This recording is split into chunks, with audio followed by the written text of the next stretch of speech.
Hello बच्चों, पिछली कक्षा में हम लोगों ने पूर्ण संख्याओं का अध्ययन किया था।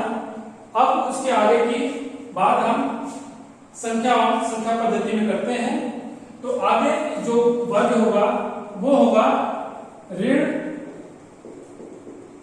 पूर्णांक, यानी कि निगेटिव इंटीजर्स। ये उन संख्याओं का ग्रुप है या वर्ग है जिसमें सिर्फ निगेटिव संख्याएं होती हैं, जैसे -1, -2, -3, -4 एंड सो ऑन। सभी संख्याओं में निगेटिव साइन लगा रहता है। इस ग्रुप को हम कहते हैं ऋण पूर्णांक ग्रुप। इसके बाद आता है बच्चों पूर्णांक। पूर्णांक यानी कि इंटीजर्स, इसमें सारे नेचुरल नंबर्स होते हैं, यानी कि धन पूर्णांक होते हैं, पॉजिटिव इंटीजर्स होते हैं, निगेटिव इंटीजर्स होते हैं, ये ऊपर वाले,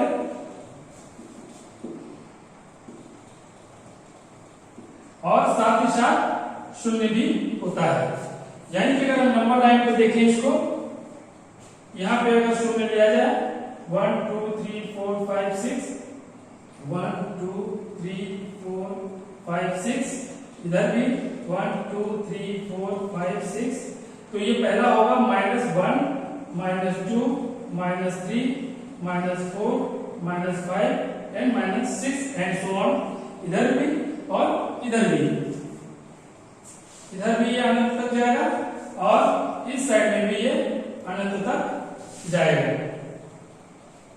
तो बच्चों, शून्य की दाहिनी साइड जितनी भी संख्याएं होती हैं सब धनात्मक होती हैं, सब धन पूर्णांक होती हैं, और जो शून्य से लेफ्ट साइड में होती हैं संख्याएं वो सारी की सारी ऋण पूर्णांक होती हैं, और बीच में शून्य, यानी कि इस सब को अगर मिला लिया जाए तो ये पूर्णांक कही जाती हैं। यानी कि पूर्णांक में सारे पॉजिटिव इंटीजर्स, सारे नेगेटिव इंटीजर्स और शून्य शामिल होता है। अब आगे बच्चों हम बात करेंगे भाज्य संख्याओं की। भाज्य संख्याएं बच्चों वो संख्याएं होती हैं जो स्वयं से विभाजित हो जाती हैं, एक से विभाजित हो जाती हैं और किसी एक अन्य संख्या से भी विभाजित हो जाती हैं। उन्हें हम भाज्य संख्याएं कहते हैं।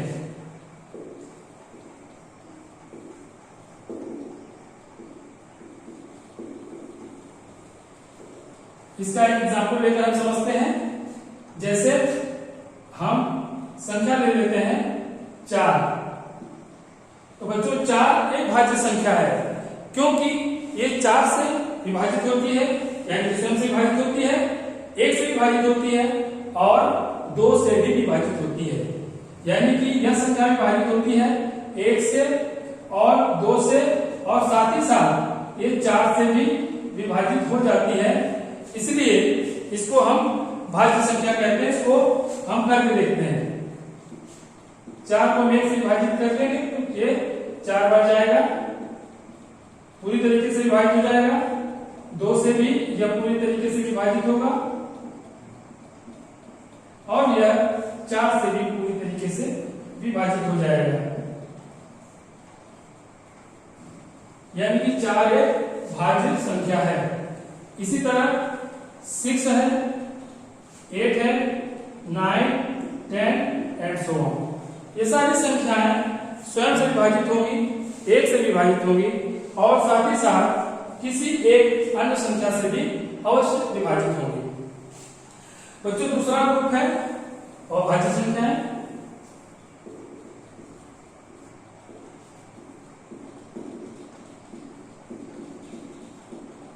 जिन्हें प्राइम नंबर्स कहते हैं।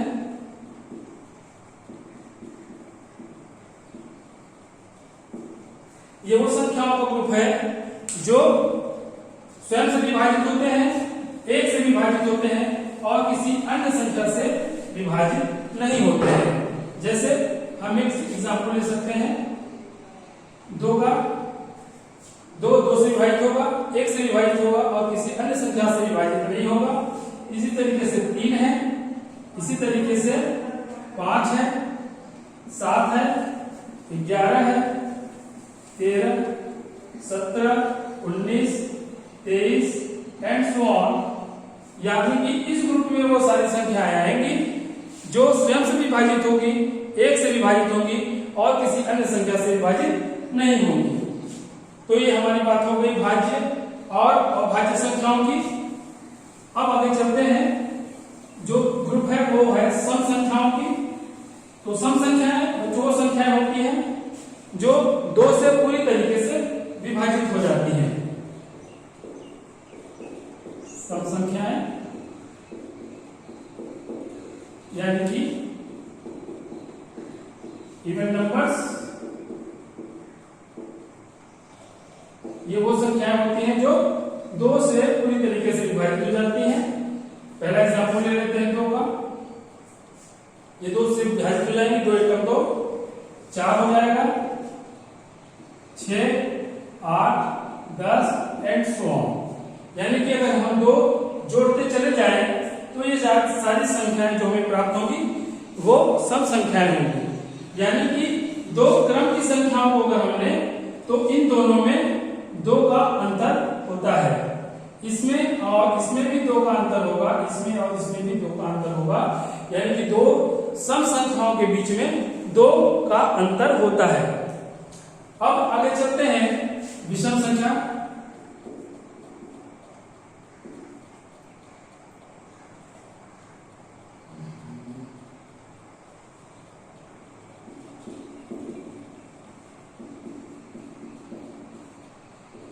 ये वो संख्याएं होती हैं जो 2 से विभाजित नहीं होती हैं, इनको ऑड नंबर्स कहते हैं। ये संख्याएं 2 से विभाजित नहीं होती हैं। जैसे फॉर एग्जांपल हम 3 को लें तो 3 2 से पूरी तरीके से विभाजित नहीं होता है।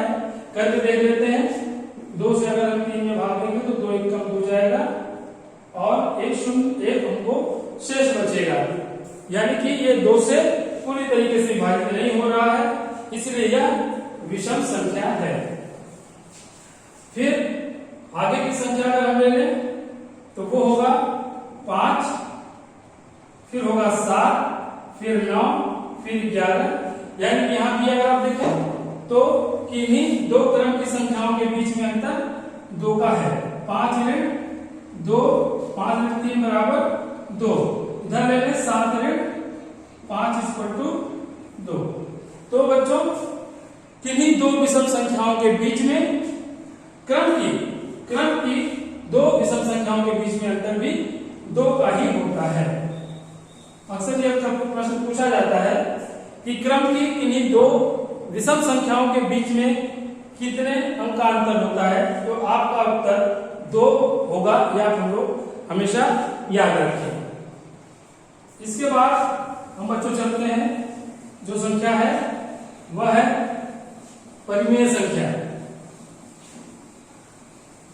तो बच्चों अब हम अध्ययन करेंगे परिमेय संख्या की। परिमेय संख्याएं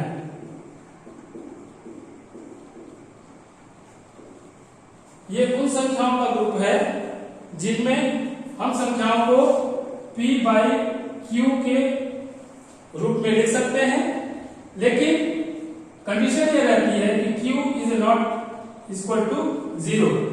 यानी कि हर में q का मान 0 नहीं हो सकता, क्योंकि हर में 0 का मान परिभाषित ही नहीं है।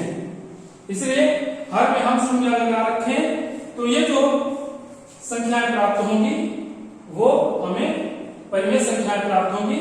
p की जगह हम कोई संख्या रख सकते हैं, q की जगह भी हम कोई संख्या रख सकते हैं। जैसे एक एग्जांपल लेते हैं, p की जगह मान लिया 3 रख दिया हमने, q की जगह हमने 5 रख दिया, तो ये हो गई एक हमारी परिमेय संख्या। यह संख्या 3/5 को हम भिन्न भी कहते हैं। भिन्न में जहां यह अंश होता है यहां हर होता है।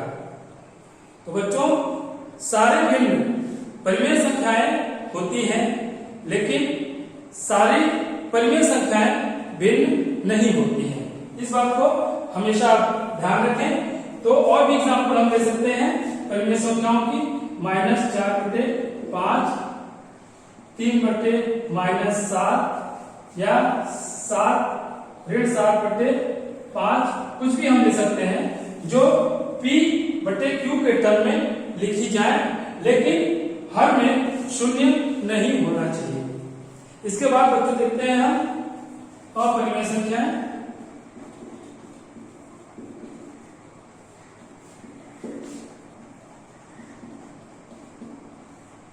अपरिमेय संख्याएं वो संख्याएं होती हैं जिनको हम P/Q के टर्म में नहीं लिख सकते हैं। P/Q के टर्म में हम नहीं लिख सकते हैं, ऐसी संख्याओं को हम अपरिमेय संख्याएं कहते हैं। उसका एग्जाम्पल होगा पहला पाई, दूसरा √3।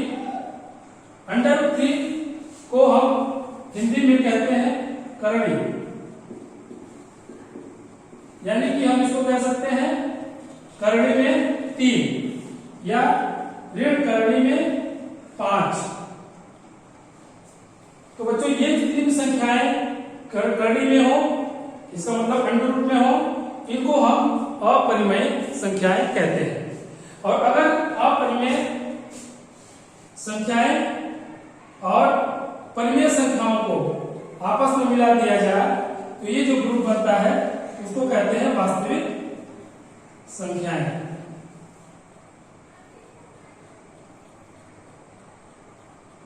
वास्तविक संख्याएं यानी कि वास्तविक संख्याओं में परिमेय संख्याएं और अपरिमेय संख्याएं सम्मिलित होती हैं। तो यह है बच्चों दूसरी क्लास संख्या और संख्या पद्धति की।